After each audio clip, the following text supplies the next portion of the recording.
안녕하세요.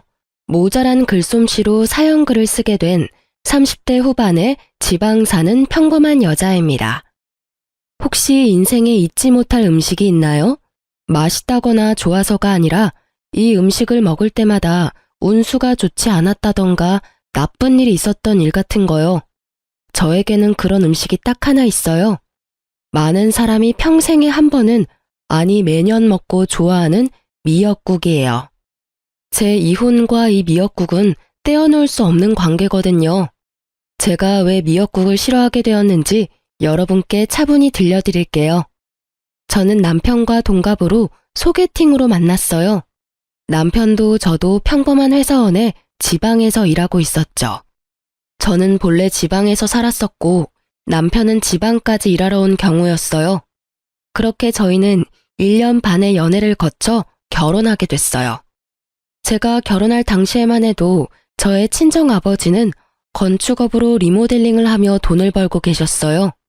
어머니는 오래전 돌아가셔서 아버지가 재혼하지 않고 저를 키우며 고생 많이 하셨어요. 제가 결혼할 때도 아버지는 그나마 벌어두었던 돈으로 낡아 빠져 못 쓰는 집을 한 채 사서 허물고 새로 예쁘게 지어주셨었죠. 1년을 고생하며 지어주신 게 저희의 신혼집이었어요. 당연히 집 명의는 제 명의였고요. 고마움과 기쁨을 담았고 남편도 당시 아버지께 감사하다고 했었어요. 그러나 저희 결혼하고 4년이 지났을 무렵 아버지가 일을 하다 다치셨어요. 다시 돌아가고 못하고를 결정할 수준이 아니라 병원에 입원하고 안 하고를 결정할 수준이었기 때문에 저는 그때부터 아버지의 병구 안에 매달려 있었어요. 아침 일찍 일어나 집안일을 끝내고 출근해서 일하고 저녁에는 아버지 병수발을 들고 이게 저의 생활이었죠. 당시 저희는 임신이 잘 되지 않은 상황이어서 애를 가지려고 노력하던 차였는데 아버지의 병 때문에 시기가 계속 늦춰지고 말았어요. 그래도 남편의 일에 지장이 없도록 냉장고에는 반찬을 가득 만들어두고 주말에는 일찍 돌아와 남편과 함께 했죠. 그러나 아버지의 입원이 길어지자 남편은 물론 시댁과의 트러블이 계속 생기더군요. 어쩔 수 없다고 생각했어요. 2마리의 토끼를 잡는 건 무척 어려운 일이잖아요. 게다가 시댁은 악착같이 돈을 모아서 알부자가 된 사람들이라 시간을 금으로 아는 사람들이었거든요. 그 사람들에게 저의 병수발은 그야말로 시간을 허공에 뿌리는 것과 같다고 했어요. 시댁은 결혼할 때도 모은 돈을 아껴 썼어요. 그래서 원하던 결혼식도 하지 못했죠. 그때마다 돌아온 말은 엄마도 안 계시니 뭘 모른다는 말이었어요. 그때 왜 그 말을 참았는지. 차라리 화를 내고 결혼하지 않았더라면 더 나을 뻔했을지도 모른다고 생각해요. 그렇지만 당시에 저는 어렸고 이 결혼을 무르기에는 너무 멀리 왔다는 생각을 했죠. 결혼식 이후로는 시모가 친정에 대해 나쁜 말을 해도 꾹 참았어요. 시모가 어떻게 말하든 저는 외동딸로 아버지의 병고안을 멈출 수 없었고 그렇게 어영부영 시간은 흐르고 있었어요. 하루는 바쁘게 생활하다 저녁에 문득 달력을 보았는데 제 생일이었더라고요. 제 생일은 남편 생일보다 일주일 앞이었기 때문에 남편 생일을 생각하다 제 생일을 눈치챈 거죠. 하지만 이미 시간은 늦었고 그날 남편은 들어오지 않았어요. 문자로 제게 오늘 야근해야 해서 늦는다는 문자가 도착해 있었을 뿐이죠. 저는 한숨을 푹 쉬었어요. 그래, 바쁘면 그럴 수 있지. 그게 제 생각이었어요. 솔직히 이때쯤에는 그런 거 하나하나에 의미 부여하며 나를 챙겨주지 않은 남편을 탓할 힘도 의지도 없었어요. 게다가 나이가 30대에 내 생일 안 챙겨줬다며 투정 부리는 것도 웃기잖아요. 저는 그냥 이번 생일은 그냥 넘어가자 하고 편하게 생각했어요. 그래도 남편 생일은 챙겨줘야겠다 싶었는데 하필이면 그날 아버지 수술 날짜가 잡혀 있었어요. 남편과 함께 있었으면 했지만 아버지의 보호자가 저뿐이니 어쩔 수 없이 아침에 남편 미역국을 한솥 해놓고 냉장고에는 찜갈비와 잡채를 미리 해두었어요. 저는 탁자 위 쪽지에 용건과 축하한다는 말을 써놓고 병원으로 향했어요. 아버지의 수술은 그리 성공적이지는 않았어요. 그냥 상태를 지켜볼 수밖에 없다는 상황이었죠. 아버지가 정신을 차릴 때까지 병원에 있다 보니 이미 저녁 시간대가 되었더군요. 아버지는 매번 이곳에 와 있는 딸에게 고마워하면서도 미안한 마음을 가지신 것 같았어요. 저에게 가장 많이 한 말이 자신이 제게 짐이 된 것 같다는 표현이었죠. 저는 그런 말 하지 말라고 웃으며 아버지를 달랬어요. 남편이 잘해준다. 걱정할 거 없다. 그 사람이 나 대신 집안일도 잘해준다. 이렇게 거짓말을 늘어놓으면서요. 아버지가 걱정할 만한 일을 전하고 싶지는 않았어요. 제가 한 말이 거짓말이라 하더라도 아버지에게 마음의 위안이 될 수 있었다면 다른 거짓말도 많이 했을 거예요. 그렇게 저녁 9시쯤 저는 집에 도착했어요. 지친 몸을 이끌고 집 안에 들어서는데 현관에 신발이 가득하더군요.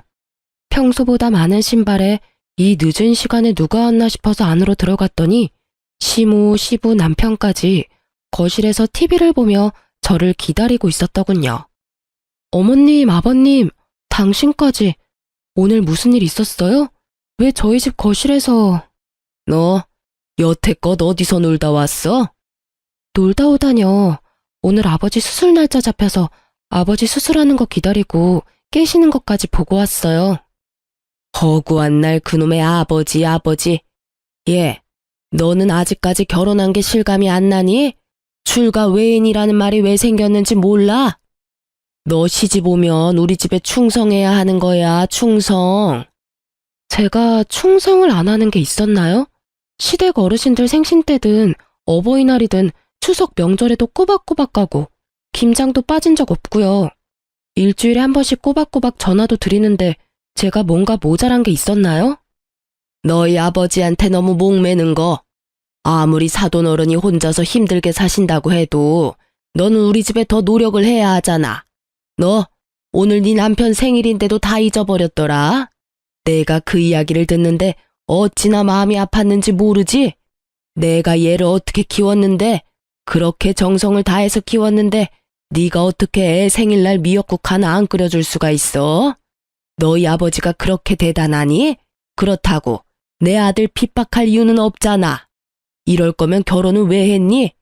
혼자서 홀아버지 모시고 쭉 살면 됐지. 어머님, 제가 왜 남편을 핍박해요? 당신 설마 지금 내가 생일상 안 차려줬다고 부모님 모셔온 거야? 나이가 35인데 나한테 이야기하면 될 걸 굳이 부모님까지 모셔와서? 저는 웃음밖에 안 나왔어요. 이 상황이 진짜 웃겼거든요. 나이 35에 마누라가 미역국 안 차려줘서 시모에게 일러바친 남편. 이게 무슨 꽁트인가 싶은 정도였죠. 실수가 실실 나오려는 걸 참으면서 남편에게 말했죠. 당신 혹시 밥 차려 먹으려고 생각은 했어? 내가 탁자에 쪽지 남겨놨는데 못 봤나 봐? 그제야 남편이 흠칫하더군요. 나도 밥 차려 먹으려고 했지. 그리고 쪽지? 난 못 봤는데. 이상하네. 밥 먹으려면 테이블을 봐야 하잖아.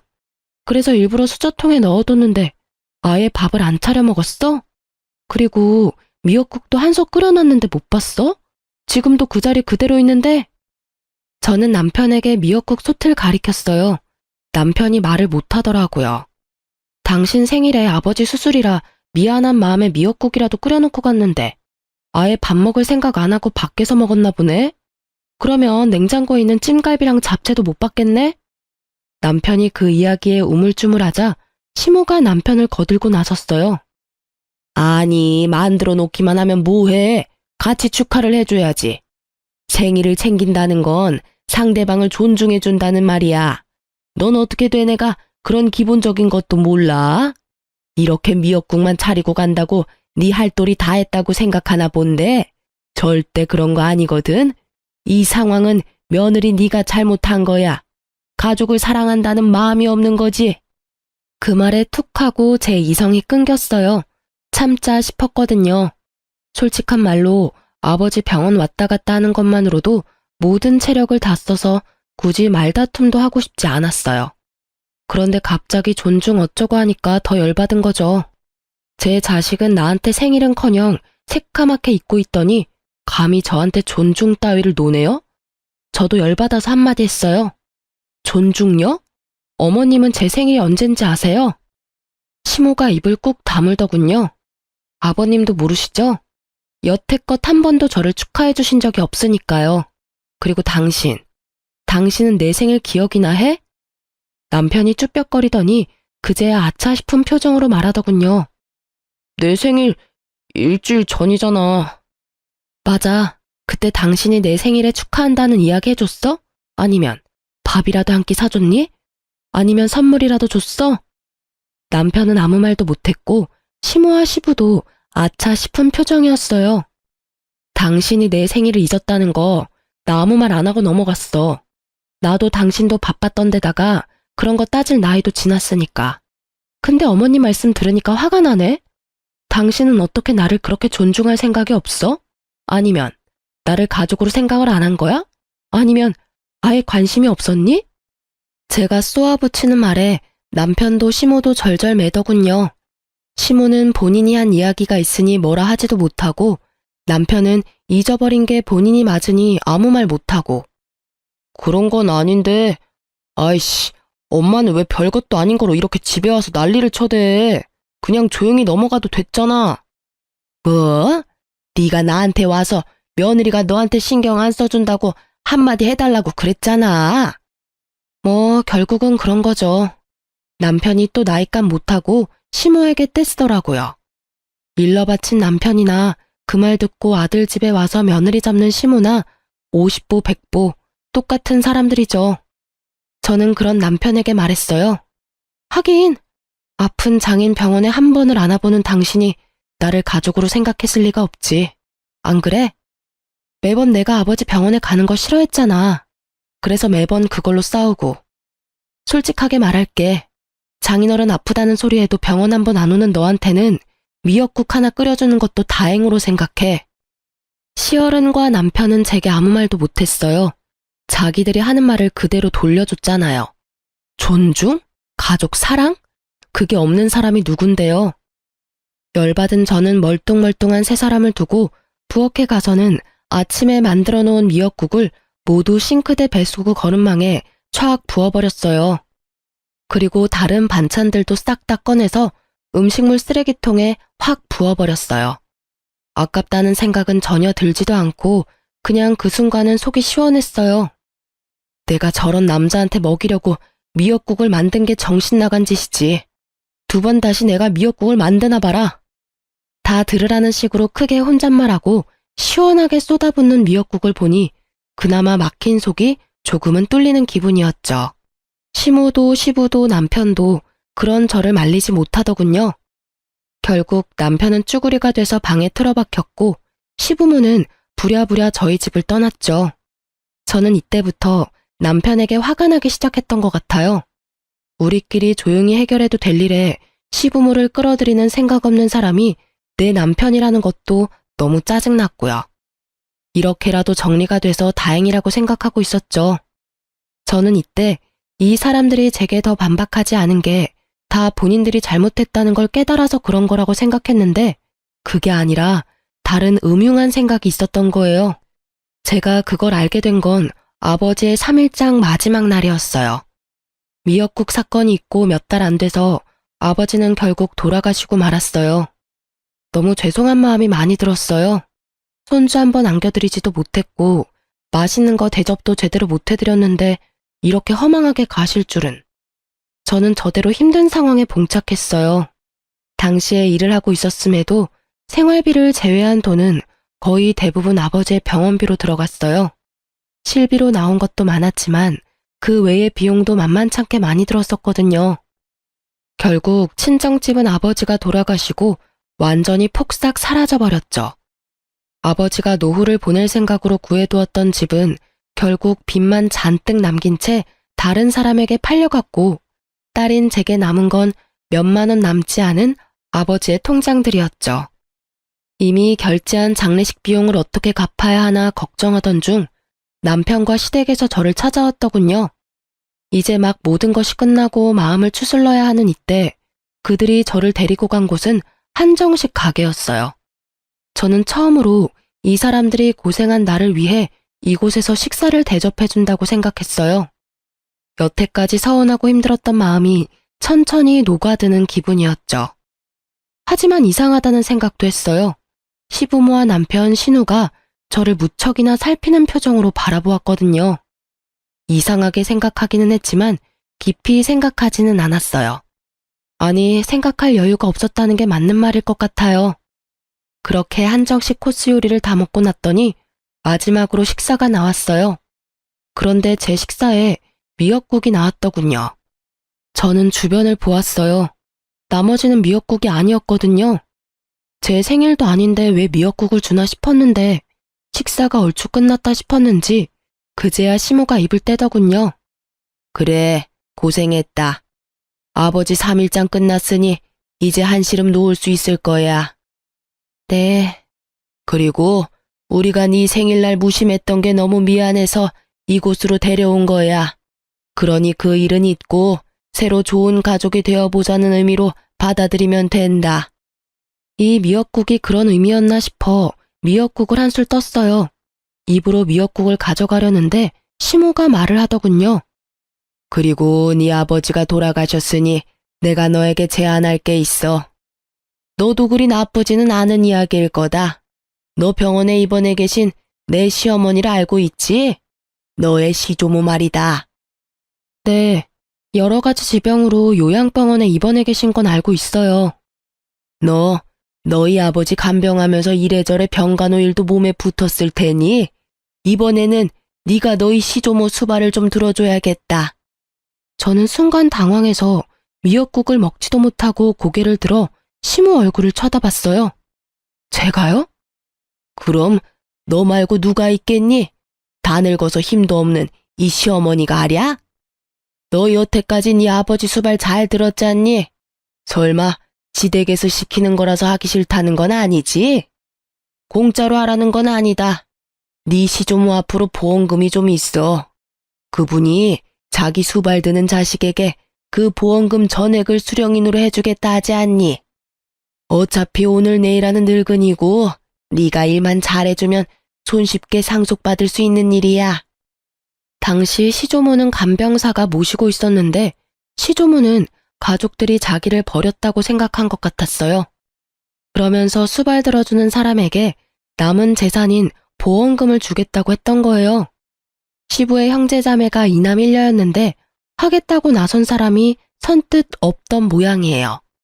그리고 아무 지식도 없는 큰아버지의 손주가 간병하러 갔다가 시조모에게 욕만 얻어먹고 쫓겨난 모양이라 이 사람들은 제가 그 역할에 딱 안성맞춤이라 생각한 모양이더군요. 눈앞에 미역국이 갑자기 꼴도 보기 싫어지면서 제가 여태 이 방에서 먹은 것들이 역겹게 느껴졌어요. 이 사람들이 내게 마음을 써줄 리가 없다는 게 너무나 확 다가왔거든요. 그럼 제가 시조모님을 모시면 그 수령이는 제 이름이 되는 건가요? 그건 아니지. 당연히 아들 이름으로 들어가게 되는 거지. 그럼 안 할래요. 할 필요가 없잖아요. 어차피 남편 이름으로 들어가면 저한테 한 푼도 안 떨어질 테니까. 여보, 무슨 소리야. 내가 당신 섭섭지 않게 잘 챙겨줄게. 부모님 나 당신 3등분하면 딱 되지 않을까? 무슨 소리야. 왜 이야기가 그렇게 돼? 고생은 내가 다 하는데 당신이랑 시부모님은 왜 돈을 그만큼 가져가? 아, 지금 남의 돈 욕심내는 거야? 솔직히 그 보험금이 당신 돈은 아니잖아. 우리 할머니 할아버지가 모은 돈을 왜 네가 다 가져가려고 하는데? 그럼 나한테 시키지를 말아야지. 솔직히 나도 하고 싶은 마음도 없고 돈도 얼마 안 되는 것 같고. 안 그래? 그럼 그냥 그 돈 큰아버지나 고모님 주면 되지. 내가 안 하면 그 돈 구경도 못하는 건 그쪽이잖아. 당신도 말하는 거 웃기네. 내가 돈 욕심을 내? 욕심내는 게 누군데? 나야 일하고 정당하게 받는 거라고 치지만 당신이랑 어머님은 아무것도 안 하고 내가 고생한 거 홀라당 하겠다는 거랑 뭐가 달라?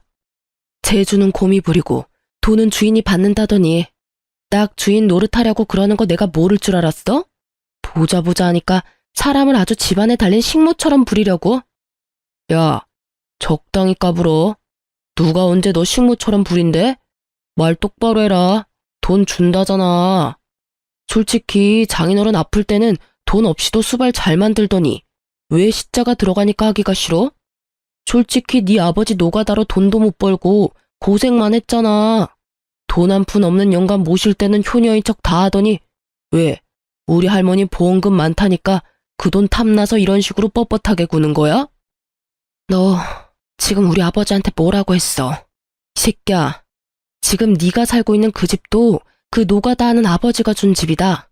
와, 네가 이런 식으로 생각하는 줄 알았으면 애저녁에 너랑 인연 끊어버리는 건데. 그리고 네가 돈 준다면 내가 그 수발 드는 거 할 줄 알았어? 천만금, 아니 억만금을 줘도 나 그 집에서 수발 안 들어, 미친 새끼. 그 집구석에 자식 손주가 몇 명인데 내가 수발을 들어? 그리고 어떻게 된 집구석이 그 많은 사람 중에 한 사람 나서서 들겠다는 놈이 없어? 양심은 어디다 갖다 팔아먹었니? 남한테 대리효도 시키고 돈 빼내가는 도둑놈 같은 놈이 남의 아버지를 욕해? 그만해라. 너 남편한테 그런 말버릇은 너무하지 않니? 그리고 하기 싫으면 관둬. 대신 그거 하기 싫으면 이혼해. 어차피 우리도 너한테 정 같은 거 없어. 가족이 서류로 연결만 된다고 가족이니? 끈끈한 피가 없이는 가족이 못 되는 거야. 너 대신 우리도 좋은 며느리 찾아볼 테니까 너도 네 갈 길 가. 보자 하니 아주 남편을 쥐잡듯 잡고 있어. 너는 시부모가 눈 시퍼렇게 뜨고 보고 있는데도 아주 남편을 잡는구나. 생각이라는 게 있긴 하니? 이혼하라고 그러면 제가 겁나서 예, 수발 들게요 할 줄 알았나 봐요. 근데 어쩌죠? 저도 이제는 더 이상 그쪽 집안이랑 상종도 안 하고 싶은데 자식 새끼를 어떻게 키우면 저렇게 장인어른한테 막말하는 놈으로 키울 수가 있어요? 게다가 여태껏 그런 성격도 잘 숨기고 있었네. 우리 집에서 편하게 들어와 살면서 열심히 우리 아버지 씹었겠네? 노가다 하는 영감이 해준 집에 돈 한 푼 없이 얹혀 들어와서 살았던 주제. 이혼할 테니까 오늘 내로 당신 짐 챙겨서 나가. 나 당신이랑 같이 사는 거 완전 징그럽고 더러워. 제 말에 벙친 건 남편이었어요. 갑작스레 이혼 이야기가 오가니 본인도 놀란 듯 하더라고요. 뭐 놀란 건 시부모도 마찬가지였지만요. 이혼하라고 하면 제가 겁나서 알겠노라 할 줄 알았나 보더라고요. 그런데 어느 딸이 아버지 모욕당하는데 가만히 있어요? 그런데 남편이 저한테 한숨을 쉬며 진짜 동정심 가득한 표정을 지으며 말하더군요. 당신 지금 제정신이야? 이 집 팔아봐야 얼마 안 나와. 그리고 어차피 재산 분할하면 이 집 판 금액도 나눠야 하고. 어차피 여기서 나쁜 건 당신인데 왜 당신이 당당하게 이혼하자고 하는 건데? 너 돈 있어?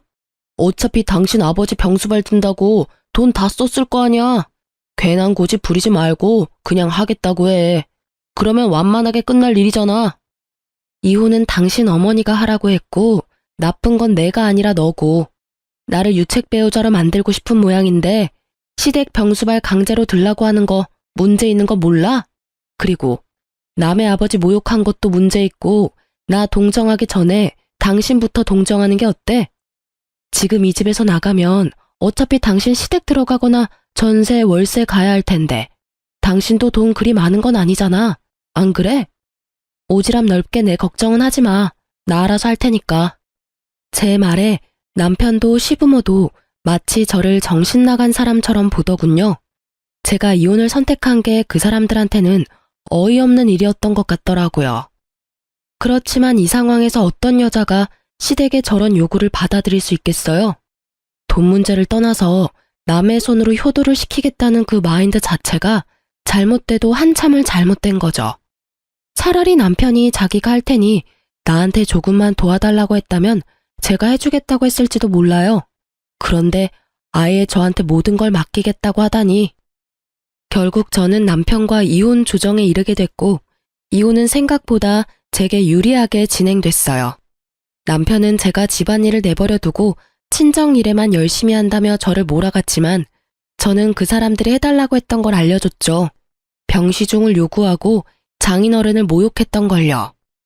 그것도 친정아버지 장례식 마지막 날에 그런 일을 했다고요. 변호사를 잘 만나서 그런지 저는 위자료와 집에 대한 소유를 인정받고 이혼하게 됐어요. 아이가 없어서 어떻게 보면 좀 더 깔끔하게 정리가 됐다고 봐야죠. 그리고 법적으로 서류상으로도 이혼이 정확하게 완료된 날, 저는 미뤄뒀던 일을 한 가지 해결했어요. 바로 아버지의 사망보험금을 타는 일이었죠. 아버지가 병원에 입원하고 통장 관리는 거의 제가 하고 있었는데 매번 아버지가 30만 원 정도는 통장에 넣어두라고 했었어요. 무슨 일인지 물었지만 아버지가 대답을 안 해줘서 자동이체라고는 생각을 했는데 그게 생명보험일 줄은 몰랐거든요. 그냥 실비랑 메디컬 보험만 있다고 생각했는데 알고 보니 생명보험을 여러 개 들어놓으셨더라고요. 하나당 금액은 얼마 안 되는데 다 합치니 1억 5천쯤 되었어요. 저는 받은 위자료와 신혼집 한 돈, 아버지 보험금 다 합쳐서 괜찮은 평수의 아파트를 샀어요. 그리고 제가 아파트를 샀다는 사실이 무척 빠르게 전 남편에게 전해졌더라고요. 제가 카톡 프사에 제 집 사진을 올리자 전 남편이 그날 저녁 바로 제게 만나자고 하더군요. 할 이야기가 있다면서요. 저는 전 남편을 만나러 나갔어요. 무슨 일로 만나자고 했어? 당신 왜 우리한테 말 안 했어? 장인어른 사망보험금 받은 거 당신 진짜 어이없네?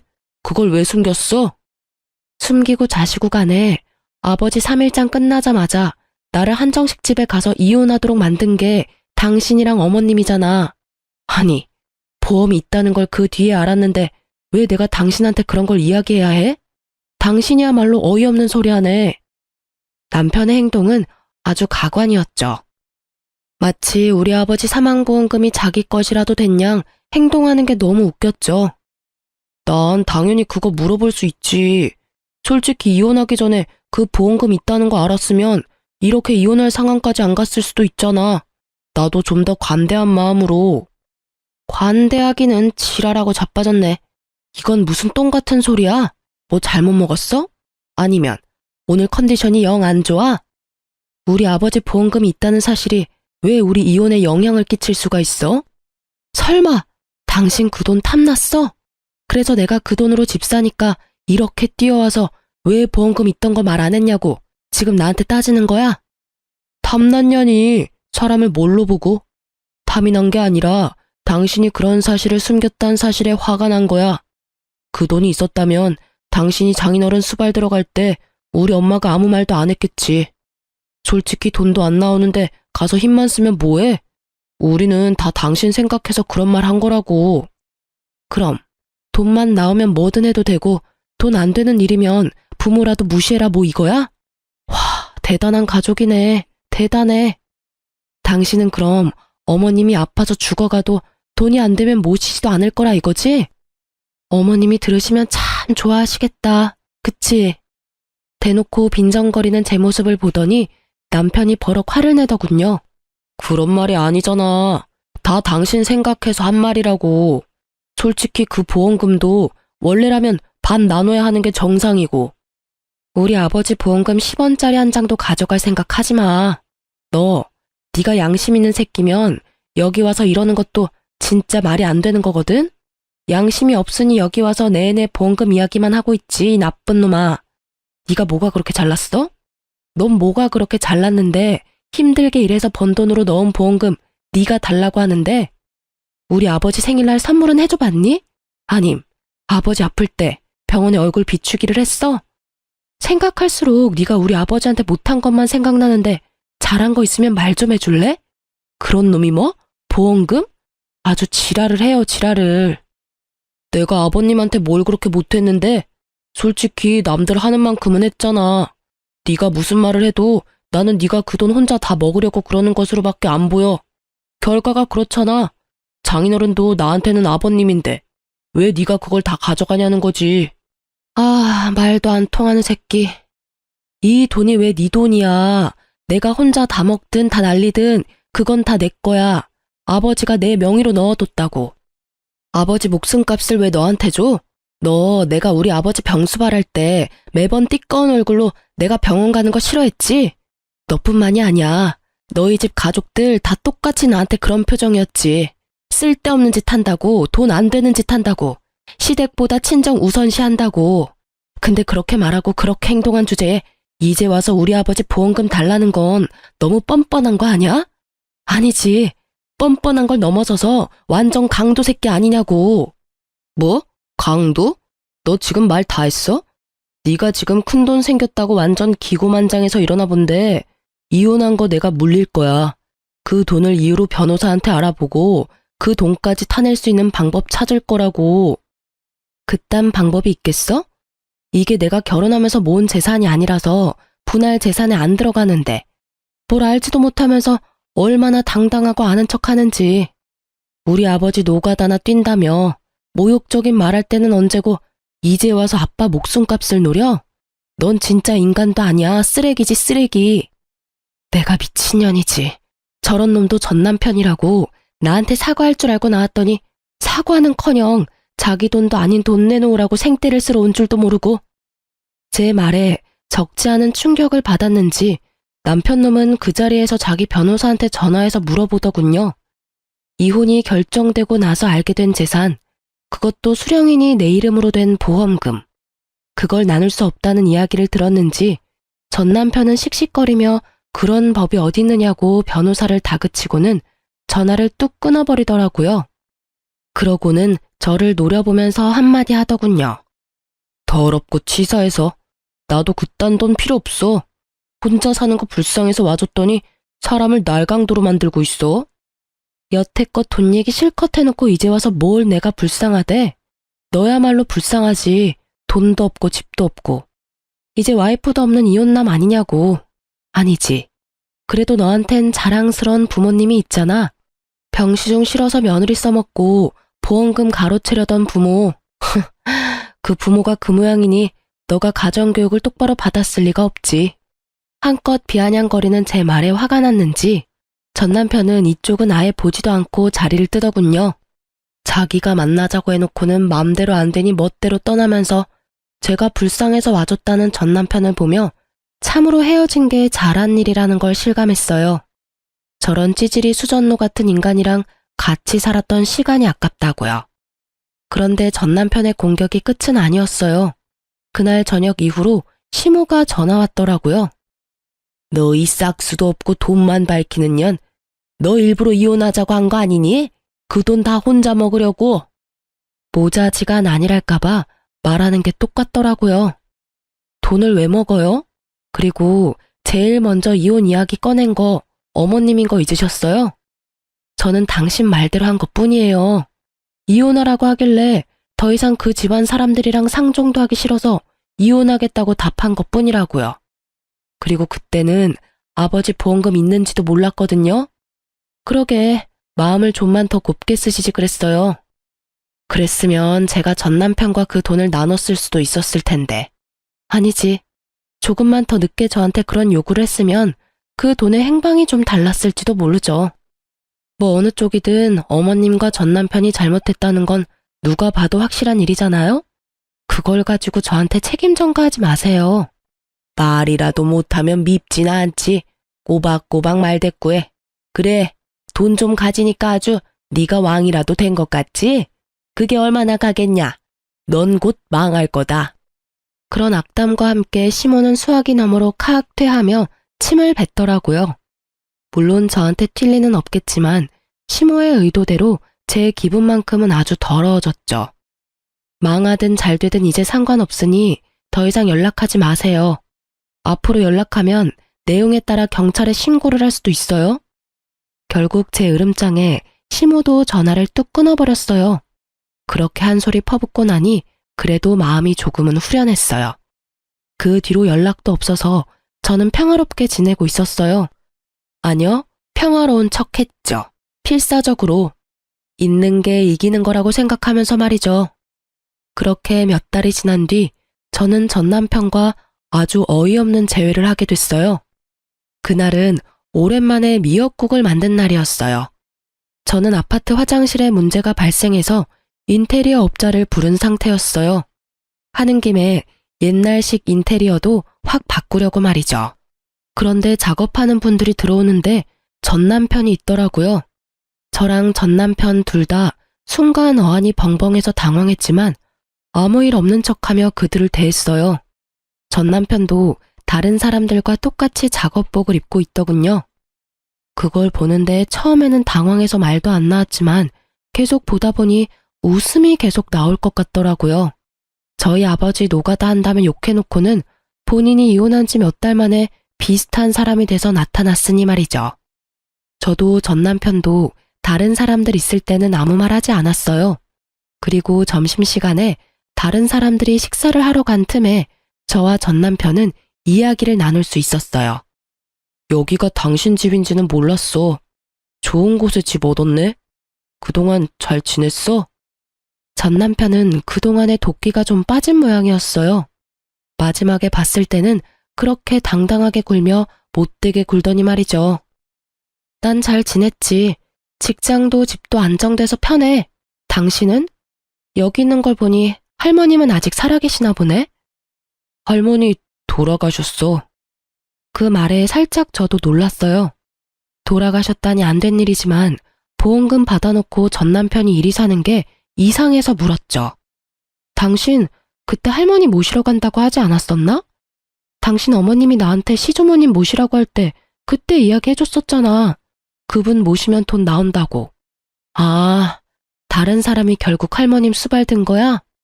아니야, 내가 다 했어. 재혼하려니 시간이 촉박하고 어머니가 며느리한테 우리 목 나눠주느니 우리끼리 나누자고 하시는 바람에. 근데 알고 보니 다 거짓이었더라고. 뭐가? 거짓이랄 게 있어? 누가 거짓말을 했는데? 할머니가 가지고 계신다던 그 보험금이 아예 없는 거였어. 돌아가시기 전에도 이상하다 생각은 했었거든. 나가는 보험료가 얼마 안 되는데 그 큰 액수의 보험금이 있다니 말이야. 보험금 2억이랬나? 그때는 눈이 멀었었지. 그런 의심이 들었는데도 확인도 안 해보고. 아, 보험을 완납해서 그런가 보다 했거든. 근데 아니었어. 아예 생명보험 자체가 없었더라고. 설마. 제 말에 남편이 쓴웃음 지으며 말하더군요. 보험이 없었으면 차라리 나을 뻔했지. 근데 애매한 보험 하나가 있는데 거기서 할머니 돌아가시자마자 보험 대출 받은 거 갚아야 한다고. 결국은 가족들끼리 돈 보태서 갚고. 근데 어차피 얼마 안 되는 보험이면 대출 금액도 얼마 안 됐을 텐데. 갑자기 이렇게 돈이 없어질 리 없잖아. 월급에서 갚으면 금방 갚을 돈인데. 예리하네. 사실 할머니 보험금 이야기만 믿고 일 그만두고 사업을 크게 벌렸거든. 대출도 마구잡이로 하고 투자금도 여기저기서 끌어들였는데 결국 완전 망해버려서. 나 혼자 대출하고 투자금 받고 했으면 그나마 나았을 텐데 부모님 그 보험금 믿고 내 사업에 뛰어드시는 바람에 다 같이 망해버렸지. 부모님이 악착같이 모아놓은 돈 다 털어서 빚 갚고 나니까 남는 게 없더라. 집 하나 있던 것마저 넘어가 버린 데다가 할 수 있는 일이 없어서 배달일 했는데 여기저기 바쁘게 뛰어다니는 건 체력 때문에 힘들고 돈도 많이 안 돼서 결국은 노가다 하는 거지. 이야기를 듣고 있으니 아주 한숨이 푹 나오더군요. 이렇게 될 줄 알았다고 하면 참으로 나쁜 말일까요? 그래, 일은 몸에 맞아? 우리 아버지가 어떻게 돈 벌었는지 확인해보니 기분이 어때? 그냥 미안하다고 생각해. 내가 그때는 왜 그랬나 싶은 거지. 아주 복에 겨워서. 투정 부리다가 일 다 망친 느낌이야. 당신이 아버지 병시정 들면서 본가에 자주 왔다 갔다 했거든. 밥 먹으러도 가고 할 일 없으면 가기도 하고. 그랬더니 부모님들 생각이 나한테 옮은 것 같아. 너와 연애하고 결혼할 때는 내게도 그런 편견 같은 건 없었을 텐데 내가 왜 그랬을까 싶기도 하고. 솔직히 지금도 당신이랑 이혼한 건 모르고 싶기도 해. 그때 내가 한 선택은 온전한 내 선택이 아니었으니까. 그래서 말인데 당신도 여전히 혼자인 것 같고 나도 다른 여자는 없어. 이번에야말로 애 낳고 잘 살아보지 않을래? 결국 마지막에는 전 남편이 재결합 이야기를 꺼내더군요. 애가 없다는 게 이토록 다행이라고 생각할 줄이야. 아마 애가 있었다면 남편은 더욱 집요하게 저를 설득하려 했을지도 몰라요. 아니? 나는 당신이랑 다시 살 생각이 전혀 없어. 당신이랑 같이 살며 내 아버지한테 미안한 기분만 들거든. 그리고 당신이 아무리 바뀌어도 바뀌지 않는 게 있어. 이미 상처 입은 내 마음 말이야. 그건 어떤 걸로도 치유되지 못하고 어떤 식으로든 해결하지 못해. 재결합을 하면 더 단단하게 굳어질 거라고 생각해? 아니, 틀렸어. 재결합을 하면 아슬아슬하게 이어붙인 조각들이 언젠가는 예전보다 더 잘게 조각나고 말 테니까. 이쯤에서 그런 생각은 접어. 나는 당신이 사과했으면 됐어. 더는 관여하고 싶지 않을 뿐이야. 제 말에 전 남편이 고개를 떨구더군요. 자신의 제안을 거절해서 풀이 죽은 건지 화가 나는 건지 모르겠지만요. 이야기는 그 정도쯤에서 마무리가 되고 말았어요. 저는 전 남편이 떠나고 나서는 미역국을 모조리 싱크대 거름망에 다 부어버렸어요. 미역국이 마치 저에게 안 좋은 일만 가져다 주는 것 같아서요. 왜 꼭 그날이었을까 싶어요. 물론 우연이었겠지만. 그날 이후로 저는 미역국을 아주 극도로 거부하게 됐어요. 그리고 그 이후로 저는 연애를 하는 중이에요. 사람으로 받은 상처는 사람으로 덮으라는 친구의 말을 듣기로 했거든요. 솔직히 한번 이혼한 여자를 받아주려는 사람이 있기는 할까 싶었는데 세상에는 저보다 더 어이없는 일로 이혼당한 남자도 많더라고요. 그런 남자 하나 만나서 지금은 연애도 일도 하며 즐겁게 지내고 있어요. 지금 만나는 남자도 이혼남인데 상대방은 애가 있다는 점에서 저도 망설이고 있기는 해요. 다정하고 친절하고 가족들도 모두 친절하고 상냥한 사람이라 제가 미역국을 엄청나게 싫어하는 걸 알고는 매년 생일에는 미역국 대신 케이크로 생일을 축하하자고 해주는 사람이죠. 그래서 웬만하면 놓치고 싶지 않아요. 그렇지만 한편으로는 이런 생각도 해요. 제 전 남편도 처음부터 그렇게 나쁜 사람은 아니었다는 걸요. 그 사람도 처음에는 뭐든 이해해주고 같이 고민해주는 착한 사람이었거든요. 시간이 흐르면서 변하는 사랑만큼 추한 건 없는 것 같아요. 사랑이 우정이나 정이 된다면 모를까. 저처럼 사랑이 원수가 되면 끝맛이 참 씁쓸하거든요. 그 사람과의 좋은 추억은 여전히 가슴에 있지만 그런 가슴에 못을 박아버린 것도 그 사람이니까요. 그 뒤죽박죽인 상황을 해결도 못하고 끙끙거리면 결국은 손해는 본인만 받잖아요. 그러니 여러분, 속으로 앓고 계시지 마세요. 속병 생겨요. 저는 다 털어내고 마음만은 편하게 살고 있어요. 여러분들도 편안한 하루하루를 보내셨으면 좋겠어요. 글 읽어주셔서 감사합니다.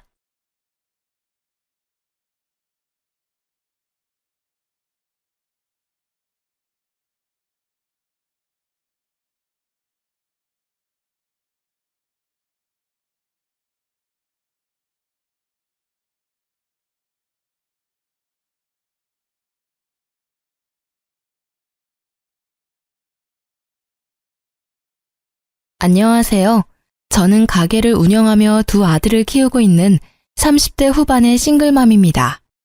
이혼한 건 꽤 됐지만 이제야 제 이혼에 대해 이야기할 용기가 생긴 것 같아요. 솔직하게 말하면 다 잊은 줄 알았고 꼭꼭 덮어뒀다고 생각했거든요. 이혼이라는 게 환영받을 일은 절대 아니라는 데에 저도 솔직히 동감하는 편이에요. 당사자들이 아닌 아이들이 고통받을 생각을 먼저 해야 하니까요. 그렇기 때문에 절대로 경솔하게 생각하면 안 되는 부분이기도 하죠. 그런데 왜 이혼했냐고요? 그것도 아이들 때문이라고 대답할 수밖에 없네요. 시댁은 저와 아이들에게 그다지 좋은 환경이 아니었거든요. 저도 살아보기 전에는 아무것도 몰랐어요. 전 남편의 가족들이 어떤 사람인지를 내가 알 길이 없었다고 그렇게 말하는 것도 변명처럼 느껴지기는 하지만요. 지금 이렇게 사연글을 쓰면서도 내가 잘못하지 않은 것이 맞나 그렇게 깊이 생각해 봐야 할 정도죠. 그래도 제가 나쁘지 않은 길로 가고 있다고 말할 수 있는 건 밝게 자라준 두 아들 덕분이기도 해요. 이제 중학생, 초등학생인 두 아들이 잘 자라주어서 저는 이혼을 후회하지 않을 수 있는 것 같아요. 저와 남편은 소개팅으로 만났어요. 조금은 이른 나이에 결혼을 하게 됐고 아이를 낳았죠. 저는 어릴 때부터 요리에 관심이 많았어요. 특히 양식을 좋아했는데 아마 동생 때문이었을 거예요. 나이 차가 많이 나는 남동생에게 맛있는 걸 해주고 싶어서 고등학교 들어갈 무렵부터는 제대로 음식을 배워서 요리해주곤 했거든요. 그렇게 대학도 들어가지 않고 고등학교 졸업과 동시에 장사가 잘 되는 큰 규모의 가게에 취직해 일했어요. 그리고 20대 초반에 남편을 만나게 됐고 20대 중반에는 결혼하게 됐어요. 당시 저는 요리사라고 하기도 어려운 말단 직원이었고 경력을 쌓고 말고 할 것도 없이 임신으로 퇴사까지 하게 됐어요. 그래도 그게 싫지는 않았어요. 요리는 언제든 다시 시작해도 된다고 생각했고 무엇보다 아이가 생겼다는 것이 저에게는 큰 기쁨이었거든요. 그런 저의 결혼 생활에 단 하나의 문제가 있었다면 하나부터 열까지 간섭하는 시모 때문이었어요. 당시에도 꽤 큰 규모의 음식점을 운영하는 시모와 시부는 제게 꽤나 스트레스가 되는 존재였어요. 시모는 하나부터 열까지 잔소리를 해대고 시부는 그 잔소리가 들리지도 않는지 말리지도 동조하지도 않고 아예 투명 인간처럼 굴었어요. 보통 며느리 사랑은 시아버지라는 말을 하잖아요.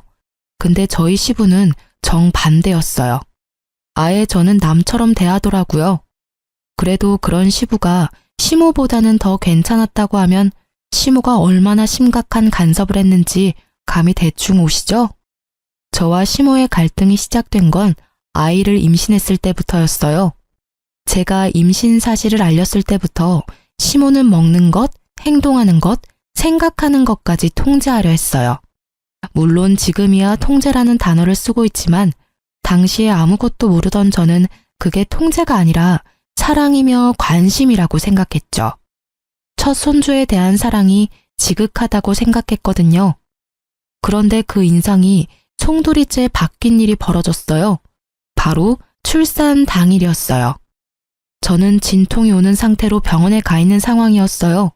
남편은 직장에 있어서 오는데 시간이 오래 걸리고 친정 부모님을 부르자니 그날따라 두 분이 모임에 가셨거든요. 결국은 시어머니를 불러 함께 병원에 있었어요. 그런데 진통을 겪는 저에게 시모가 엄한 표정으로 말하더군요. 아가, 너 절대로 제왕절개하면 안 된다. 그거 하면 애가 공부를 못한대. 그러니까 무슨 일이 있어도 자연분만 해. 그 말에 저는 뭣도 모르고 고개만 끄덕였어요.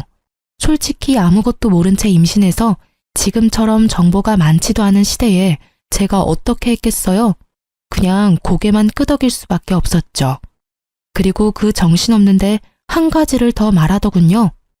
그리고 애 낳으면 절대 조리원 가지 말고 시댁 오거라. 조리원 가면 애 제대로 안아보지도 못하고 애 정서상 안 좋아. 그 말에 저는 또 고개를 끄덕였죠. 안 간다고 말할 수 있는 정신이 없었어요. 고통이 몰아쳤다가 잠시 조용해졌다가 다시 몰아치는데 진짜 생각을 할 수가 없었거든요. 그렇게 10시간을 넘게 진통했는데 결국은 애가 나오지 않자 의료진은 급박하게 말하더라고요. 이대로면 애도 산모도 위험하다. 긴급하게 제왕절개를 해야겠다고요. 그 대사를 제가 들을 줄은 몰랐지만 너무 아파서 알겠다고 대답했어요. 그렇게 애가 나왔는데 밖에는 시모가 없고 남편이 기다리고 있더군요. 병실에 들어가 있는데 좀 지나서 시모가 병실 문을 벌컥 열고는 화난 얼굴로 들어오더군요. 내가 제왕절개 절대로 하지 말라고 한 말 못 들었니? 우리 손주 머리 나빠지면 네가 책임질 거야? 남들은 잘만 아는 자연분만을 왜 못해서 제왕절개를 해? 그만큼 들었으면 나 같으면 5kg라도 자연분만 하겠다. 그걸 못 참고. 어머님, 근데 의사 선생님이 제왕절개 안 하면 너무 위험하다고 했어요. 저도 아이도. 저도 일부러 그런 건 아니고요. 의사 선생님한테 물어보시면 정확하게 아실 거예요. 의사가 뭘 알아? 그 사람들은 그냥 애만 빼주면 되는 사람들이라고. 네가 해달라고 했으니까 해줬겠지. 결국은 화만 마구 낸 시모는 씩씩거리며 집으로 돌아갔어요. 저는 출산을 하고도 욕을 얻어먹는 기이한 경험을 했죠. 그 뒤에 친정엄마가 왔는데 결국 울어버렸어요. 부모님은 제가 임신으로 고생한 것 때문에 운다고 생각하신 것 같더라고요. 그냥 별말 없이 그런 거라고 생각하게 놔뒀어요. 시모 때문이라고 말하면 당장이라도 저를 끌고 갈 것 같았거든요. 그렇게 입원 후 조리원 대신 시모 집으로 향했어요. 시모는 화가 완전히 가라앉지는 않은 모습이었지만 그래도 최소한의 준비는 다 해놓은 상태였어요. 그러나 다른 부분에서 시모와의 마찰은 바로 생겼어요. 너 분유는 왜 가져왔어? 애한테는 모유야. 모유를 먹여야 애가 튼튼하게 크는 거 모르니? 분유 다 갖다 버리거라. 애가 아무것도 모르고 임신을 해. 분유를 준비하라고 일러준 건 저희 친정엄마였어요. 친정엄마가 모유가 잘 안 나오는 체질이었다고 하더라고요. 저도 마찬가지였는지 병원에서 애 젖 물렸는데 젖도 안 나오는 데다가 애는 거부하고 완전 난리였죠. 그래서 어쩔 수 없이 분유를 먹였던 거고요. 제가 말할 틈도 없이 시모는 제 가슴을 꺼내더니 마구잡이로 쥐어짜며 억지로 모유를 빼내려고 하더군요. 정말 통증이 상상 이상이라 앓는 소리가 날 정도였거든요. 그렇게 조금이라도 나오면 이번에는 애가 안 먹는 거예요. 아마 아이 입 크기가 작아서 젖을 제대로 못 물었던 것 같아요. 그것도 모르는지 억지로 애한테 모유를 먹이려니 애는 얼굴이 벌겋게 될 정도로 목을 돌려 거부를 하더군요. 결국 모유 먹이기가 실패하자 시모는 화가 난 듯 보였어요. 야, 모유가 이렇게 안 나올 수가 있어? 너 애 태교할 때 뭐 했어? 뭘 했는데 모유가 이렇게 안 나와? 아우, 정말 미쳐. 진짜 넌 뭐 하나 제대로 하는 게 하나도 없니? 결국 꽥 소리를 지른 시모 때문에 애는 놀라서 경계하듯 울고 저는 너무 놀라 아이를 얼른 시모 품에서 빼앗고 몸을 돌렸어요. 그 탓에 시모는 엉덩방아를 찍어버렸지만 그런 게 눈에 들어올 리가 있나요? 애가 완전 자지러지게 우는데. 달래놓으면 배고파서 울고 울면 모유를 먹이라며 눈에 쌍심지까지 켜고 저를 지켜보는 시모 때문에 결국 저는 버틸 수 없었어요. 시모가 보는 앞에서 차곡차곡 풀었던 짐들을 다시 챙겼어요. 시모는 제가 정리하는 거라고 생각한 모양이더라고요. 저를 두고 잠시 밖에 나간 사이에 저는 친정엄마에게 전화해서 데리러 오라고 했죠. 그리고 얼마 있다가 엄마가 도착했다는 전화를 하자마자 애를 안고 짐을 질질 끌고 밖으로 나왔어요. 다행히 시모는 어딜 갔는지 없는 상태였고요. 그렇게 무사히 탈출에 성공한 저는 친정으로 도피했어요. 친정집까지 가는 길에 남편에게 전화가 오더군요. 시모 전화를 무시했더니 남편이 연락이 온 거예요. 당신 도대체 어디야? 엄마가 당신 없어졌다고 난리도 아닌데. 지금 바쁘면 저녁에 친정으로 와. 나 친정 가. 시댁에서 조리 못하겠어. 그렇게 말하고 전화를 뚝 끊어버렸죠. 그리고 저녁에 남편이 친정에 들렀더군요. 여보, 왜 여기 와 있어? 어머니가 엄청 찾으셨어. 당신 걱정돼서. 걱정? 무슨 걱정? 내가 그 집에 가자마자 무슨 짓을 당했는지 알기나 해? 왜 그래? 무슨 일 있었어? 저는 서러운 마음에 울면서 남편에게 하소연하듯 말했어요. 어머님, 자연분만 안 하고 제왕절개했다고 나 혼낸 것. 그리고 모유도 안 나오는데 억지로 모유 주려고 내 젖가슴까지 쥐어짜면서 애한테 억지로 먹이려고 했어. 애가 입이 작아서 못 봤는데도 억지로 먹이려니 애는 얼굴 빨갛게 돼서 울지 나는 아프지. 게다가 모유를 안 빨려는 애한테 모유 주라며 분유는 가져가 버리고. 아니, 어떻게 그러실 수가 있어? 무턱대고 안 되는 걸 되게 하라며 강요하는 게 말이 돼? 그 상태로 무슨 산후조리를 해? 결국 우는 제 앞에서 남편은 친정 부모님 눈치를 보며 그러더군요. 어머니가 첫 손주라서 마음만 앞서서 그런가 봐. 내가 어머니한테 당분간 여기서 조리한다고 말해놓을게. 애 좀 클 때까지는 집에도 안 오시도록 해줘. 솔직히 어머님 좋은 마음으로 볼 자신이 없어. 결국 남편은 제가 보는 앞에서 시모에게 전화해 조리는 친정에서 하기로 했고 당분간은 만나러 오지도 말라고 못을 박았어요. 그랬더니 수화기 너머로 아주 고래고래 고함치는 소리가 들리더군요. 남편은 쩔쩔매더니 대충 얼버무리고 전화를 끊더군요. 그게 화근이었어요. 시모는 그 이후로는 제 폰으로 문자를 마구마구 보내기 시작했어요. 완전 문자 폭탄이었죠. 네가 우리 집 망쳤다. 애 하나 낳은 게 유세냐? 네가 뭔데 내 아들 집에 오라 마라 하냐? 몇 번이고 몇 날 며칠을 그렇게 문자를 보내는데 죽겠더라고요. 사람이 피말라 죽는다는 게 어떤 건지를 이때 알았죠. 저도 참지만은 않았어요. 당장 시모에게 전화를 걸었어요. 어머님, 이런 식으로 문자 보내시면 안 되죠. 솔직히 제가 오죽했으면 남편한테 그런 하소연을 했겠냐고요. 애가 배고파서 오는데 모유 먹어야 한다면서 분유까지 뺏어가 버리시고 애가 안 먹는데 그러면 어떡해요? 그대로 애를 배고프게 만들어요? 배고파서 내내 우는 애를? 그거야말로 문제 있는 거 아니냐고요. 세상에 어느 시어머니가 손주를 그렇게 다뤄요? 너 말 다 했어? 야, 남들 다 아는 거 못하는 네 잘못이지 그게 왜 내 잘못이야? 그리고 손주 잘못되면 다 네 탓이라고 내가 말했지? 제왕절개 하지 말라니까 기어코 해놓고선 조리까지 해준다고 했더니 홀라당 친정으로 도망이 나가고.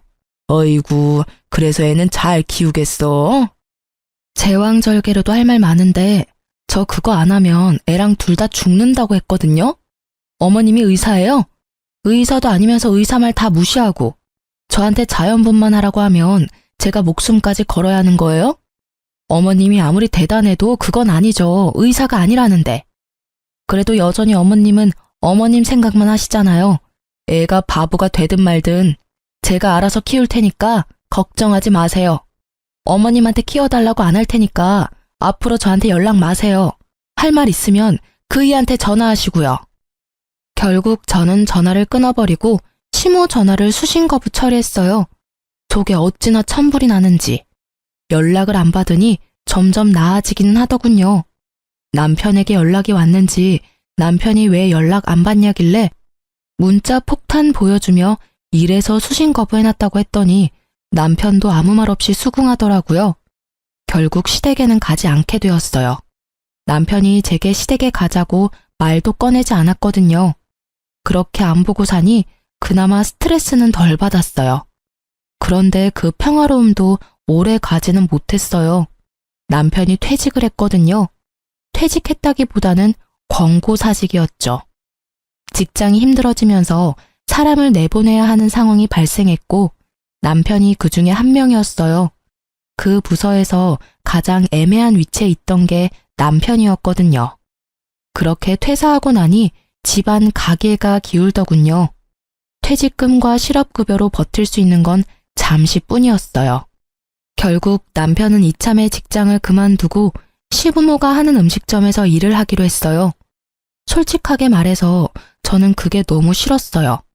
가족 경영이라는 것도 별로였지만 시모 성격을 아니 분명히 남편에게도 간섭할 게 분명했거든요. 당시에 저는 다른 곳에서 보조 셰프로 일하고 있었는데 월급은 그리 많지 않았어요. 예전만큼 돈을 벌지 못하자 남편이 저에게 이야기를 하나 꺼내더군요. 혹시 우리 부모님 가게에서 같이 일할 생각은 없어? 한 사람이 문제 일으켜서 나가는데 다른 사람 뽑으려니 솔직히 가족한테 돈 나누는 게 돈이 더 돼. 순수익을 4등분해서 준다고 하니까 우리도 꽤 벌 수 있을 거고. 가게 규모가 꽤 크니까 금방 쉬느라 까먹은 돈들 다 메울 수 있겠지. 당신이 양식이 전공이라는 건 알지만 배우면 잘할 수 있을 거고. 엄마한테는 내가 잘 말해놨어. 스트레스 주지 말라고. 엄마도 많이 수그러들었거든? 아마 예전처럼 그렇게 굴지는 않을 거야. 손주도 보고 싶어 하시고. 애가 당시에 4살이었는데 남편이 시부모에게 애의 사진이나 동영상을 자주 보여줬대요. 또래보다 뭐든 빨랐던 아이인데다 똑똑했거든요. 시모는 제왕절개에서 애가 바보가 될 거라며 비아냥거렸지만 제왕절개를 해도 애는 잘만 나온걸요. 동영상으로 손주를 보니 직접 보고 싶은 마음이 컸나 봐요. 저에게 스트레스를 주지 않는다는 조건으로 제게 일하자고 하는 거였어요. 저는 고민했어요. 물론 마음이야 절대 가고 싶진 않았죠. 하지만 아무래도 집안 경제가 무너지는 건 더 큰일이긴 했거든요. 애가 크면서 돈 들 곳은 더 많은데 이렇게 까먹기만 하면 돈도 모으지도 못하고 은행의 노예만 될까 걱정되기도 했고요. 결국은 시댁 가게에서 일하기로 결정했어요. 그렇게 간 첫날은 그렇게 어색했는데 시모도 남편과 약속한 게 있어서 그런지 별로 나쁘게 대하지는 않더군요. 가게는 크고 넓었지만 위생 상태는 정말 엉망이었어요. 처음에는 제가 혼자 치웠는데 치워도 늘어만 가는 때와 얼룩에 정말 포기하고 싶은 마음밖에 없었어요. 게다가 다른 사람들은 그 상태를 당연하게 생각하더군요. 음식점 하면서 깨끗하게 어떻게 유지하냐고요.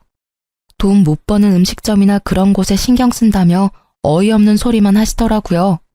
그렇게 몇 개월 일하는데 하루는 속이 너무 안 좋았어요. 울렁거리고 답답하게 체한 것 같았는데 그 순간 제가 생리할 기간이 지났다는 생각이 든 거예요. 혹시나 싶어 확인했더니 정확한 2줄이 나오더군요. 저는 너무 기뻤어요. 둘째는 사랑이라고 친구들에게 들었고 첫째가 크니까 둘째 보고 싶은 마음도 있었거든요. 너무 즐거운 마음에 남편에게 그날 저녁 바로 확인시켜줬어요. 남편이 어찌나 좋아하던지. 남편은 시모에게 이야기하면 좋아하실 거라고 내일 당장 말하자고 하더군요. 솔직히 첫째 때 좋은 기억이 없어서 시모에게 알리고 싶지는 않았지만 어차피 임신했으면 만삭이 되면 일을 못하게 될 테니 미리 이야기하는 게 낫겠다 싶어 알겠다고 했죠. 그리고 다음날 남편과 제가 둘째 임신 소식을 알렸어요. 뭐? 너희 지금 우리한테 상의도 없이 애 가진 거야? 네? 저희가 상의해야 했나요? 저희는 그냥 어리둥절할 뿐이었어요. 시모는 완전 칠색팔색을 하며 소리를 질렀어요. 너희는 무슨 애들이 생각이 없어? 같이 일하고 있는데 네가 임신했다고 빠지면 일은 누가 해? 그러면 당분간 저를 대신할 사람을 뽑으면 되는 거 아닌가요? 저는 시모가 왜 화내는지를 모르겠더라고요. 제가 없으면 다른 사람을 뽑아 일을 시키면 되는데 왜 저한테 화를 내는지 이유를 전혀 모르겠더라고요. 외부 사람 들이는 거 나는 싫다고 했잖니. 게다가 원하는 것만 많고 일은 안 하려고 하고 쓸데없는 짓이나 하고. 나는 그런 거 싫어. 이제야 오붓하게 우리 가족끼리 일 좀 하겠다 싶었는데 이게 뭐니? 너 임신했다고 몸 아껴가며 일할 생각하지 마. 어차피 원치도 않는 둘째 임신했는데 너한테 거기까지 신경 쓸 겨를 없어. 악담도 이런 악담이 없었죠. 정말 어이없는 표정으로 저는 남편과 시부를 바라봤어요. 누구 하나는 나를 도와주겠지, 나에게 동조해주겠지 싶었는데 두 사람 다 제 눈을 피하더군요. 그때 알았어요. 이 집안은 시모가 왕이고 나머지 남자들은 허수아비였구나 하고. 그렇게 저는 그 고된 시집살이를 시작했어요. 그것도 시부모가 운영하는 음식점에서요. 임신했다고 봐주지 않겠다는 시모 말은 거짓말이었어요. 봐주지 않는다는 게 아니라 괴롭히겠다는 말이었거든요. 일부러 온수 없이 찬물에 설거지하게 만들거나 무겁고 뜨거운 솥을 옮기게 했어요. 그것뿐이면 말을 안 해요. 임신하면 여자분들은 다들 아시겠지만 엄청 졸리잖아요. 아침, 점심 가리지 않고 졸린데 시모는 잠시도 엉덩이를 의자에 붙이지도 못하게 감시했어요. 제가 벽에 기대서 잠시라도 눈을 감고 있으면 바로 와서 저에게 호통을 치기 일쑤였죠. 딱 한 달 참았어요. 그 모진 행동들을. 그런데 하루는 그런 생각이 들더군요. 이걸 만삭 때까지 견디면 애가 제대로 나올까 싶은 생각요. 엄마의 스트레스를 뱃속에서 겪을 아이가 심리적 문제 없이 잘 나올까 싶은 생각이 들었죠. 태교라고는 하나도 없는 그런 곳에서 저녁까지 뺑뺑이 돌리듯 일해야 하는 게 제정신에 멀쩡하고 몸 건강한 사람도 힘든데 저라고 버텨낼 재간이 있을 리 없죠. 결국 저는 결단을 내렸어요. 이번에도 제 결정은 친정으로의 도피였어요. 이렇게 보면 제가 정말 도망을 잘 가는 것처럼 보이는데 제가 그렇게 연약한 사람은 아니에요. 요식업계가 얼마나 상하관계가 철저한지 아시는 분은 아실 거예요. 주방이라는 곳은 언제나 호통이 날아오고 살얼음판을 걷듯 조심해야 안전한 곳이거든요. 저도 당연히 그런 힘든 시간을 버티고 보조 셰프로 일을 했었죠. 그런데 이건 결이 아예 다르잖아요. 안전과 위생, 배움을 위해 스스로 그 힘듦을 이겨내는 것과 그저 나를 괴롭히려는 행위를 감내해야 하는 것은 전혀 다른 문제였으니까요. 결국은 그렇게 첫째 아이와 함께 짐을 다 챙겨들고 친정집으로 도피했어요. 가게 CCTV 영상 복사해서요. 그리고 그날 또 남편이 찾아왔죠. 그러나 첫 번째 도피 때와는 전혀 다른 남편이 있었어요. 당신 왜 또 처가로 도망가? 일을 하다가 내팽겨치면 어떡해? 그렇게 생각 없고 책임감 없는 사람이었어? 당신 없으면 그 빈자리는 누가 채워? 사람이라도 구해놓고 나와야 할 것 아냐. 책임감? 당신은 내가 당한 걸 두 눈으로 보고 두 귀로 들으면서도 그런 말을 나한테 할 수 있어? 정말 어이없다. 가재는 개편이고 집신도 짝이 있다더니만 그래, 너도 나 괴롭히는 그 가족들이랑 한패다 이거지? 무슨 말을 그딴 식으로 해. 우리가 뭘 어떻게 했는데. 매번 괴롭힌다 하는데 그게 어떻게 괴롭힌 거야. 일이 바쁘면 그럴 수밖에 없지. 말은 잘해. 그럼 잠시도 앉지도 못하게 하는 게 그게 괴롭힌 게 아니야? 임산부한테 그 큰 솥을 들게 시킨 것도? 출퇴근 시간 일부러 느린 것도? 임신했다고 특별하게 대해달라고 했어? 나 그런 적 없어. 솔직히 말하면 지금처럼 일했으면 그냥 일하고 만삭돼서 출산하러 갔겠지. 근데 이거 지금 정상적인 게 맞아? 내가 하던 일보다 몇 배는 더 많아졌고 힘든데 그걸 보면서도 아무 말 안 한 거 너도 똑같다는 거야. 왜? 둘째 생긴 게 왜 싫은데? 당신은 좋아했잖아. 근데 어머님이 그렇게 행동한다고 당신까지 거기 동조해? 나쁜 새끼. 너는 애 아빠도 아니야. 너는 우리 둘째 얼굴 볼 자격도 없는 놈이라고. 알아? 이혼해. 이혼하자고. 결국 터져버린 제가 소리를 지르며 난리를 치자 친정 부모님들이 불이 나게 달려와 저를 달랬어요. 이서방, 애 몸도 안 좋은데 다음에 와서 이야기하게. 이러다 애 잡겠어. 자네는 나 좀 보지. 결국은 두 분 부모님들이 그러고서야 남편이 헛소리를 멈추고는 죄송한 표정으로 밖으로 나가더군요. 이혼 이야기는 깊게 받아들이지 말게. 애가 지금 스트레스가 많아서 그런 걸 거야. 곧 좋아지겠지. 아니, 아빠, 나 저 사람이랑 이혼할 거야. 그 집안 사람들 꼴도 보기 싫어. 임신한 나를 죄인처럼 굴리는데 내가 왜 그 집에 내 발로 들어가? 난 절대 그렇게 못해. 아니, 안 할 거야. 당신도 잘 알아도 내일 이혼 서류 보낼 거야. 결국 악에 받쳐 소리 지르는 저를 두고 남편은 집으로 돌아갔어요. 애가 자고 있었으니 망정이지 깨어 있었으면 애한테도 크게 문제가 생길 뻔했죠. 친정 부모님들은 아무것도 모르고 왜 그렇게 떼를 쓰냐고 저를 설득하려 들었죠. 그래서 제가 당했던 일을 말해줬더니 아버지는 얼굴이 굳어지고 엄마는 화를 내고 여튼 그걸 알고부터는 이혼하는 저를 이해해 주기로 하셨어요. 이혼 서류를 남편에게 보내고 나니 마음이 좀 편해졌어요. 이상하죠? 긴장감으로 가슴은 두근거리는데 묘하게 이제 다 끝났다 싶은 생각으로 너무 후련했어요. 그런데 그날 저녁 남편이 저를 집으로 부르더군요. 할 말이 있다고 말이죠. 저는 애를 두고 같이 살던 집으로 향했어요. 그런데 집에 도착하니 배신감이 짜르르 들더라고요. 거기에는 남편뿐만 아니라 시모까지 같이 있었거든요. 우리끼리 이야기해서 끝낼 문제가 아닌 것 같아서 어머니도 불렀어. 무슨 이야기를 더 해야 끝나? 서류 정리되면 끝나는 거지. 나는 할 말 없고 더 이상 이야기도 하고 싶지도 않아. 왜 할 이야기가 없니? 너 이렇게 살다 헤어지면서 또 위자료다 뭐다 우리한테 요구할 거 뻔하잖아. 그리고 둘째는 모르겠고 첫째는 우리가 데려와야지. 애가 네 소유라고 생각하는 건 아니지? 걔 우리 집안 피를 이었어. 너한테 뺏길 이유가 어디 있니? 어머님, 말이 되는 소리를 하세요. 왜 애를 어머님이 데려가요? 제가 왜 이혼하자고 하는지 모르시나 보네요. 정확하게 말씀드릴게요. 저 남편 때문에 헤어지는 거 아니에요.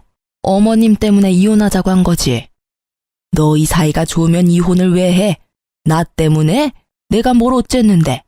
내가 너한테 그리 못하디? 어디 가서 말하기 부끄러워서. 네가 애 못 키우고 가정 못 지킨 주제에 말은 아주 잘하는구나.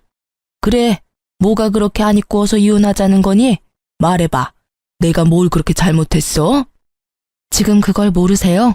둘째 임신하고 명백하게 저 괴롭히신 거 기억 안 나세요? 어머님이 직접 말씀하셨잖아요. 임신했다고 편하게 일할 생각하지 말라고. 저 애초에 편하게 일할 생각도 없었어요. 그런데 그런 저한테 일부러 고된 일 시킨 건 기억 안 나세요? 어머, 나는 너한테 미리 이야기했어. 임신한 건 네 잘못이잖니.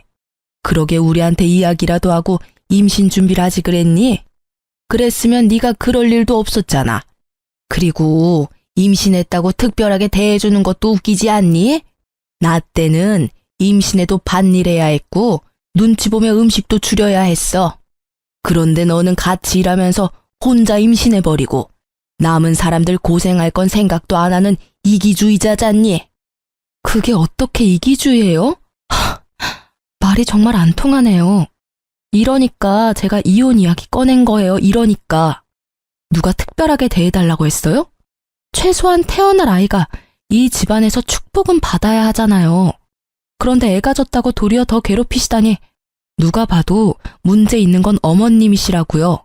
게다가 애 태어나면 어떻게 할 건지 눈에 훤히 보이는데 이 상황에서 출산을 해요? 솔직히 말해서 1초도 있고 싶지 않아요. 그리고 우리 첫째 데려갈 생각 꿈도 꾸지 마세요. 애가 어머님만 보면 자지러지게 우는 거 모르세요? 낯을 가리는 수준이 아니라고요. 그런 애를 어떻게... 게다가 임신한 임산부를 이렇게 홀대하는데 애라고 잘 봐주시겠어요? 조금이라도 마음에 안 들면 저한테 한 것처럼 모질게 굴겠죠. 뭐냐, 뚫린 입이라고 아주 시어머니한테 못하는 말이 없구나. 네가 그렇게 잘났어? 네가 뭐든 다 안다고 착각하지 마. 그리고 애 안 주면 그 애한테도 우리 집 재산은 안 줄 거야. 상속 같은 거 받을 생각 하지도 마. 그딴 돈 필요 없어요. 우리 집에도 돈 있거든요. 애 놔두고 돈. 누가 애 양육에 더 잘 어울릴지는 나중에 따져보면 알겠죠. 그리고 그런 착각 안 하니까 이혼 변호사 만나러 갈 거예요. 있었던 일 다 이야기하고 애를 제가 데려올 수 있는 방법 찾을 거니까요. 그리고 미리 말해두는데 둘째 임신 중에 일 과하게 시킨 것도 친권 양육권 지정하기 전에 다 말할 거니까 알아서들 잘 준비하세요. 그렇게 이야기하고 저는 홀로 집으로 돌아왔어요. 너무 화가 났어요. 남편이 제 편을 들어주고 안 들어주고는 이제 상관없었어요. 그냥 자기들만 가족이라고 저를 그런 식으로 내모는 게 너무 열받았거든요. 게다가 애 안 주겠다니. 재산으로 협박하는 천박한 모습이라니. 저는 시간이 지날수록 이 이혼에 대한 확신이 짙어졌어요. 제가 잘못한 게 아니라는 생각이 강하게 들었거든요. 뱃속의 아이 때문에라도 빨리 모든 걸 정리하고 싶은 마음뿐이었어요. 결국 저는 남편과 이혼을 했고 당시에는 최대한 받을 수 있을 만큼은 받았어요. 아이 친권과 양육권도 아슬아슬하게 제가 지인의 가게에 취직하면서 제게 좀 더 유리하게 진행됐고요. 그리고 몇 달 지나지 않아 시부모 가게 앞을 지날 일이 있었는데 문이 닫혀 있더라고요. 으스스한 게 그 큰 부지에 가게가 닫혀 있으니 보기 너무 안 좋더라고요. 무슨 일로 저렇게 되어 있나 싶었는데 폐업 처리라고 크게 붙어 있더라고요. 저는 집에 돌아와서 친정엄마에게 물어봤죠. 혹시 전 남편 가게 어떻게 됐는지 아냐고요? 솔직히 저는 그쪽으로는 눈도 두기 싫은 사람이라 여태껏 소식을 궁금해하지도 않았거든요. 너 몰랐어? 너 나가고 새로운 직원 구했는데 그 직원이 위생불량으로 신고했대. 그래서 사람들 나와서 확인하고 난리가 났었거든. 결국 그걸로 처벌받았는지는 모르겠는데 사람들이 있는 데 와서 그런 일 벌어지니까 소문이 안 날 리가 있어? 아무리 그래도 동네 장사인데 관광객 상대면 몰라도 동네에서 그러면 이미 끝장난 거지. 그 뒤로 영업은 계속했다는데 손님이 뚝 끊겨서 폐업 신고했다더라고. 근데 너 있을 때도 그랬어? 그 이야기 들으니 시모 가게에 불량했던 위생이 다시금 떠올랐죠. 아, 그런 게 있었지 하고요. 알고 있었다면 제가 먼저 신고했을지도 모르는데 그 당시에는 제 앞가림 하는 것만으로도 바빠서 그런 건 생각도 못 했거든요. 나 있을 때도 엄청 더러워서. 근데 나 나오기 전에 청소 엄청 꼼꼼하게 하긴 했는데 그 짧은 시간 동안 또 그렇게 더럽게 썼나 보네. 습관이란 게 참 무서워. 손에 익지 않으면 잘 안 하게 되고 손에 익어버리면 뗄 수가 없지. 아유, 그러니? 아, 그리고 이번에 신고당하는 게 처음도 아니라던데 너 들어가기 직전에 일하던 직원이 그런 신고하겠다고 몇 번 협박했었던가 봐. 결국에는 너희 시어머니가 무마하려고 돈 좀 썼다던데 그러고도 이 꼴이니 2번이나 신고당한 셈 아니니? 결국은 그렇게 본전도 못 찾고 빚만 생겼겠지. 그제야 왜 시모가 저에게 가족 경영을 강조했는지 이해할 수 있었어요. 이미 척진 며느리라도 데려와야 그런 위험을 방지할 수 있다고 생각한 모양이에요. 참 대단하신 분들이다 싶었어요. 음식점 하면서 더럽게 유지하는 것도 대단하고 신고당하기 싫어서 가족들 끌어들이는 것도 대단하고. 근데 그 부지는 왜 안 팔렸어? 좀 외지에 있긴 하지만 그래도 가격 좀 나갈 건데. 어머 얘, 그 동네 상권 다 죽었어. 옆동에 젊은이들 많이 찾아오는 곳에 새롭게 맛집 골목 만들어져서 땡땡동엔 상가 임대도 잘 안 들어온다던데. 아마 부지 팔기는 더 힘들 거다. 그리고 식품위생으로 신고당해서 동네 사람들한테 눈도장 제대로 찍혀서 새 음식점으로 들어오면 뭐하니?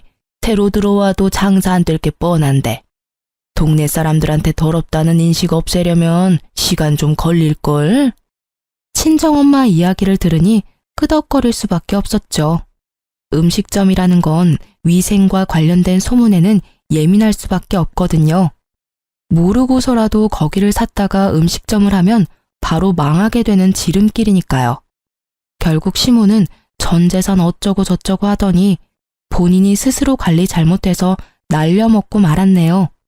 그때 재산 준이 많이 했을 때 아이를 지켜낸 제가 참 잘한 것 같다고 생각했어요. 그리고 그 뒤로 저는 지인이 운영하는 가게에서 출산 직후 그만뒀어요. 아버지가 집에서 제 요리를 맛보시고는 장사 미천을 마련해 줄 테니 음식점을 운영해 보라고 했거든요. 처음에는 겁이 많이 났어요. 젊은 사장이라니. 아직 제가 제대로 된 요리사가 아니라는 생각을 했거든요. 그래도 아버지의 권유와 격려에 결국은 제 이름의 가게를 오픈하게 됐어요. 큰아버지가 한적한 골목길에 건물이 하나 있었는데 그 1층을 조금 싼 값에 임대하셔서 그곳에서 양식 음식점을 운영했어요. 그런데 그 골목에 하나둘씩 젊은 감성의 가게가 생기더니 결국에는 맛집 골목처럼 상권이 형성되어서 2년 만에 저희도 그 이득을 충분히 누리게 됐죠. 음식점은 장사가 너무 잘 돼서 몇 년 만에 확장하게 됐어요. 그 건물 1층에 제 가게와 휴대전화 가게가 있었는데 결국은 그 휴대전화 가게가 임대 계약 종료로 나가고 큰아버지가 그쪽을 저희가 확장해서 쓸 수 있게 만들어줬어요. 저희도 확장하고 나서는 시세와 같이 임대료를 지불하며 가게를 운영하기로 했어요. 가게가 커졌으니 사람을 구해야 했어요. 그만큼 홀과 테이블이 늘어나서 당시 있던 직원만으로는 너무 감당이 안 될 정도였거든요. 우리는 홀 직원에 더해서 주방에서 저를 도와 보조 셰프를 해줄 사람을 찾기로 했어요. 그렇게 구인 광고를 냈어요. 며칠 동안 사람들이 많이 찾아왔는데 홀서빙은 금방 구했는데 주방 보조해줄 이모님 찾기가 생각보다 힘들었어요. 그래서 골머리를 앓고 있는데 문 열리는 소리가 들리더니 누군가 들어오더라고요. 그때는 오픈 전이라 저도 사복을 입고 있었는데 고개를 돌리고 딱 보니 전 시모가 거기 있었어요. 저도 상대방도 무척 놀란 표정이었어요. 그러나 놀란 표정도 잠시 전 시모는 표독한 표정으로 제게 시비를 걸듯 말했어요. 너도 직장 구하러 왔니? 이혼하면서 나갈 때는 아주 이혼만 하면 세상 편하게 살 것처럼 하고 나가더니 결국은 너도 이렇게 나이 먹고 구직이나 하고 다니잖아. 그 말은 제가 하고 싶은 말이었지만 말을 참았어요. 여기는 왜 오셨어요? 저랑 싸우러 오신 거예요? 네가 여기 있는 줄 내가 어떻게 알고 여길 와? 난 여기 구인 광고 보고 면접 보러 온 거야. 너도 구직하러 온 거 같은데 나랑 같이 있으면 넌 못 붙어.